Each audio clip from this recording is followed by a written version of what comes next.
Humigit kumulang 4 na buwan pa lamang ang jiu-jitsu sa NEU. Yeah, wow, Our ang bata very own NEU, pero kinilala na agad. Ito, ano ba ang reaksyon niyo at nanalo po kayo? Well, of course, the moment pa lang na nag-express sila na gusto nila maging part ng varsity, Yes. ng jiu-jitsu, Yes. masaya at happy na kami. Correct. All the more nung sinabi nila na, Coach, ready kami mag-compete if you think na ready kami. Oh. So sabi ko, okay, sige. And lalo na nung nag-compete sila. Tapos ito pa. Yes. So, sobrang proud kami. Okay. Coach, syempre, sa mga ganitong klase ng competition, hindi talaga pwedeng meron kang mga ibibigay sa kanilang mga tips na, Yes, yes. na talaga namang makakatulong sa kanila para pagdating sa competition, handang-handa, hindi nangangapa, hindi rin magkakaroon ng problema. Anong mga major tip po ang ibinigay nyo, ibinahagi nyo sa ating mga champion? Yes. So, basically po, silang dalawa, I might say na unique and very, dedicated sila, that's for sure. Consistent sila sa training nila and all that. Tapos, ang lagi ko lang na tip sa kanila, very technical about it, is yung posture nila, Okay. yung magtiwala lang sila sa technique nila, and for sure, nandun sila, ready na sila to compete. So yun lang. And definitely just to have fun. Importante sa amin. Mga Ang bata. saya nun. Yun, alam mo, yun ang gusto ko, yung huli niyang sinabi. Have fun. Diba? Just have fun. Para medyo natatanggal yung mga tensyon sa katawan mo. Oo, diba? Naroon ang disiplina, Correct. pero alam mo kung paano mo i-enjoy, Yes, diba? correct, Yung, my friend. yung sport. Ito, with Cedric. Aba, Cedric. Cedric! Hello po. Cedric. Cedric! Ito raw ang una mong laban. At sa una mong laban, Cedric, ay nanalo ka agad. No, grabe ka. Ini-expect mo ba ito? Anong pakiramdam? Anong masasabi mo? Po. Sobrang saya po kasi po, yun nga po, first fight ko po at hindi ko po ina-expect na makaka-silver medal po ako. Oo, di ba? Ilan ba yung mga kinalaban mo? At sino-sino? po ba? Per category po kasi yan, kahit isa lang yung nag-register, Oo. tuloy yan. Di ba? Opo.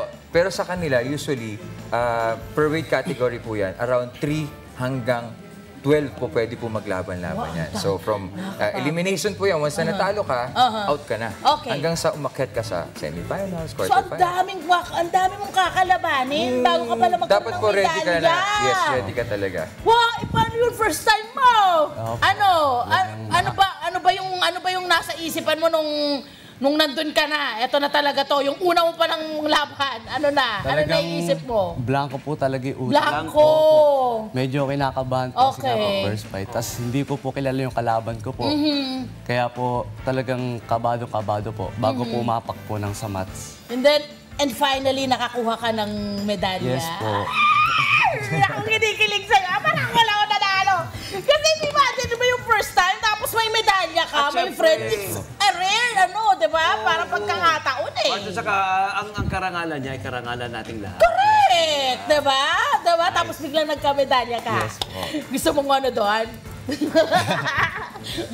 Anong pakiramdam? Finally, may nakasabit sa leeg mo. Sobrang saya po. May mabigat po sa leeg. Mabigat sa leeg. Ito naman si Carlos, my friend. Oy. Aba, second time pa lang. Oo.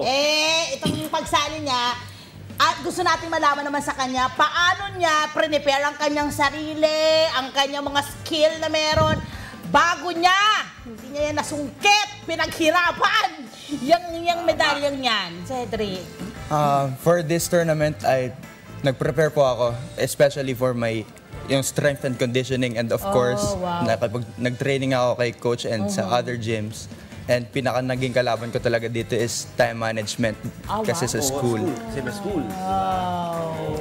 Actually, ang ano dyan, ang challenge dyan hindi mo siya kakalabanin. Hindi. Diba? Aanuin mo siya Aanuin mo siya. Bilang payo lang, parang, di ba, hindi mo siya kakalabanin. I'm sure nagawa nyo na to. Sasang-ayunan nyo lang. Di ba? Yes. Yung Kung hanapan ano nyo ng yung workaround. kailangan nyo. Bilang mga bata pa rin naman din sila. Yes, pero diba? very good. Marami pang pwede. Well-managed. Oo, Well done. marami pang pwedeng mangyari sa kanila. At, pero nakita mo, parang pag bilang mga atleta talaga, yung disiplina nila, no? Tsaka yung consistency. Yes. Coach, no? Tama po. Hindi pwedeng mawala pag ikaw ay atleta. Correct, correct. Ito sina Carlos at Cedric ba, Coach, gano'ng ka-disiplinado bilang mga atleta. At ang follow-up ko rito sila lang bang dalawa o ilan sila mga estudyante mo po? Sa ngayon po, binubuo namin yung varsity. The goal is to have at least 12. 12, So, okay. meron kaming iba't ibang weight category Okay. Yeah. So, eventually, mabubuo din namin siya. Tapos, when it comes dun sa first question niyo po, Yes, yes. gaano kadisiplinado itong dalawa? Yung sinabi na rin ni Carlos, yung time management and all that. Yes. So, importante po na consistent sila sa training. Correct. At the same time, sinasabi rin namin na dapat priority nyo pa rin yung school. Oh, wow. So yung sinasabi niyo po, Ma'am Love, na kung paano babalansin, it's more of like the harmony talaga. Importante, not just the balance, but the harmony na paano mo ma-enjoy. At the same time, hindi mo mamimiss yung responsibility and yung obligation mo pareho sa school Ganda! and sa... Kaya maganda sa talaga, jiu-jitsu. my friend, Yes. yung mga anak natin, Yes. ipasok natin sa Yes, I agree. sports. Oo. Ang laki ng natuturo eh. Mayroon ba ng panuntunan kung halimbawa hindi na-maintain ang grade average? Okay. Anong mangyayari? Kasi may mga organizations, Yes. school organizations, gano'n. Where I come from, gano'n din yung mga... Yes, tama kapag ka ikaw ay doon. bumagsak, Oo.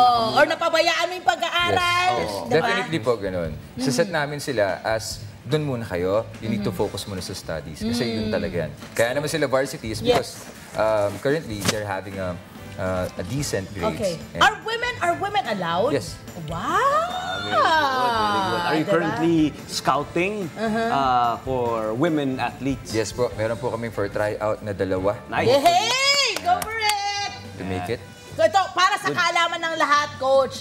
Siyempre, ako, hindi ko rin, wala talaga akong ganong kalawak na kaalaman pagdating sa jiu-jitsu. Ano po ba yung klaseng martial art na ito? Or anong klaseng sport po ba ito para sa kaalaman naming lahat? Sige po. Mga hindi nakakaalam. That's a very good question kasi mostly pag nakakita po sila ng mga Nakaganito, di ba? Ang naiisip ko, sorry po, yung Sige, go ahead. taekwondo. Karate, yes, Di ba? Kagaya karate. Yan. Yan yung mga alam ko eh. Tama. So, anong jiu-jitsu, coach? So basically po, ang jiu-jitsu is more on a layman's term, grappling po siya. Grappling. So yes, it's about technicalities and playing the techniques and the leverage Okay. kung paano magkakaroon ng certain possession, kung paano nyo madodominate yung kalaban, kung paano kayo magkakaroon ng possession. And every possession may certain points, corresponding points po siya. And ending could be a submission, it could be a joint lock or a Okay. choke. Grappling, employing the limbs. Yes. Di ba? Yun. Galing mo naman, friend. Pwede ka na mag-coach ah. Yung ano, hindi ko kaya. Alam mo yung mga yun, ang galing mo. Hindi, siyempre, di ba, Magja-join na to si over the Sir years Tony kasi, di ba, Pizarro. and this is research, diba? Kailangan we have to do our homework, di Totoo ba? Kailangan naman. mag-research tayo, So, kaya tayo iba pa narito. yun sa parang wrestling? Incorporated din po. Parang gano'n. So, yan. Ginagamit din namin yung mga wrestling moves para to disiplina. take down the opponent. Ayan. Okay, Galing. kayo naman, Cedric, Carlos, ano ba ang, bakit ba jiu-jitsu ang napili nyo? Napakarami mga sports, walang problema, Dami, di ba? correct. I'm sure napaka-prolific nyo, kaya nyo gawin ang mga sport na mapili nyo, pero bakit jiu-jitsu? Una at higit sa lahat. Carlos, ikaw. For me, ang sport ko talaga dapat is mixed martial arts. Okay. Okay. Okay. And in-enroll ako, I remember, in-enroll ako ni Daddy. Nakilala ko si Coach Archel doon Okay. last year. Elorde Fight Yard, yung una kong gym. And ayun, naging interesado ako doon sa jiu-jitsu. Kasi gentle art lang talaga siya. Wala siyang striking. Gentle art. Gentle art. Ang cute ang pagkasabi niya. Pero di, ang itinuturo, ang disiplina rito na itinuturo ay syempre self-defense skill. Tama. Syempre, di Dito, ba? hindi pang self-harm or pang-harm ng kapwa mo. Yes. Ito po ay sports, ha? Baka lang po, para po malinaw lang. How about you, Ced? Cedric.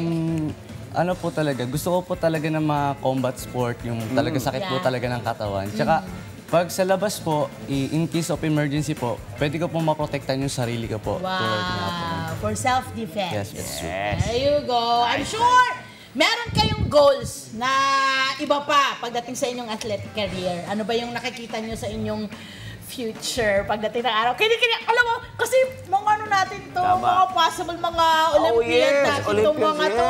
yes. So, na-excite ako para sa kanila. Yes. Habang bata pa, talagang meron na silang goal na dapat inilalatag. O, ikaw, Cedric, ano nakikita mo sa future mo pagdating sa pagiging atleta? Gold medalist Olympic. Yeah! Go for it! you will do it. How about you, Carlos? To be a gold medalist din po. Talaga. And to improve. Yes. There's always room for improvements. Yeah. Siyempre gusto nyo sumali sa Olympic. No, Mga I'm ganyan, sure. no? Yan ang goal. O, di ba may World Championships, di ba, Coach? Yeah, yan ang Very goal. good yan. Very good yan. Ano po ba ang next step para sa mga kabataan nating ito, Coach? Anong ating mga plano? O For mga me- sasalihang mga competition in the future? Yes, sa amin po, in the meantime, yun, ayoko rin muna sila pressure, pero yun, learning never ends naman. Sabi ko Tama sana, so po. consistent muna ng training.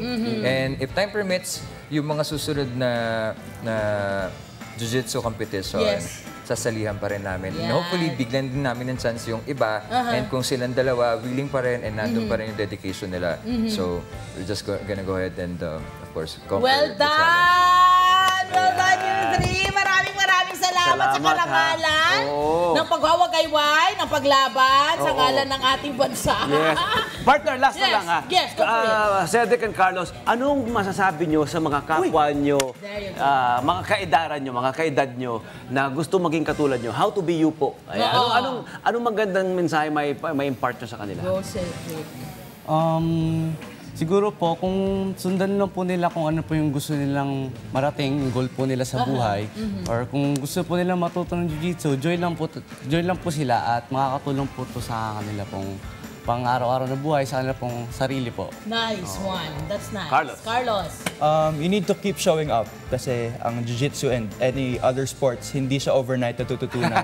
You have to show I up. love it! Can you please say it louder? So, yung mga nasa likod, marinig. Say it again, Carlos! You need to keep showing up. Oo, kahit saan, di ba? Kahit naman sa ang endeavor o trabaho o sport man yan, di ba? O pag-aaral. Di ka magiging dalubhasa kung hindi nasa bahay ka lang. Okay? Umattend ka. You have to show Kaya up. puro pangarap ka lang, puro kachika, puro Oo. kasabi. Show up for work. Yes. Prepared. Di ba? Hi! Sa mga naman, sa profile, mga Kanet 25. This is Love a New Verbo. For more love, to the pet, and everything updates, just click the subscribe button and follow us on our Net25 social media pages at Net25 TV and Net25 Entertainment Facebook. See ya. I love ya.